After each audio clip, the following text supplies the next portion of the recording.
So I'm Alex Gropper. I'm a sophomore. I'm the Vice President of Finance for AKPsi, and I'm in the Row Pledge class, and I'm here to talk to you today about finance. What is a discounted cash flow? So a discounted cash flow is a method of evaluating a company. It takes a company's cash flows, the movements of cash in and out of a company throughout time, like into the future, and tries to predict those cash flows and then present value them, discount them back to the present day. So you can come up with the current value of the company's future earnings. How do you get a free cash flow? So free cash flow is revenue less cost of goods sold, research and development, selling, general and administrative, and all other associated costs, and then also less depreciation and amortization. Then you multiply that amount by 1 minus the corporate tax rate.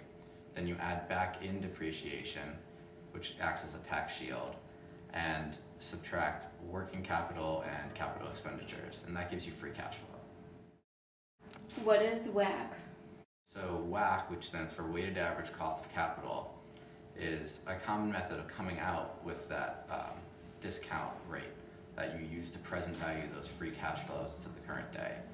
And WACC is the percentage of a company's equity times the cost of that equity plus the percentage of that company's debt times the cost of that debt times 1 minus the corporate tax rate. Is there anything else you think is important about discounted cash flows? So when you're coming up with a DCF, it's important to keep in mind that you have to have good reasons for your assumptions. So if you're saying that there's going to be 5% revenue growth every year for the first 5 years, and then maybe it'll fall off to 3.5%. You need a reason for why you think that'll happen. You need to come up with historical averages for what, that maybe historically it's been 7 or 8% the last couple of years, so it's reasonable to continue seeing that growth. Show that maybe they have only taken up 50% of the market, and there's lots of room for them to grow. Maybe the market itself is growing in addition to their market share in a market. And the same goes for cost of goods sold and research and development. You often will take historical averages to go through and see some reasonable numbers to use, and you want to manipulate these numbers, see what effect it has on the company's earnings if the cost of goods sold rises 1% or 2% in the next couple of years. Maybe it's a company that's manufacturing something and its materials costs go up. So having a good basis for your assumptions is important. And with that in mind, you should have conservative assumptions. I mean, you can have a whole range from a best case where things go very well, the company sees great growth, costs fall, and then a worst case where a competitor gains a big edge, there's regulation, something significantly damages the way the company makes money. And then, between those two, it's often good to have just a general case. Things continue as they've been, there's no major shocks to the system.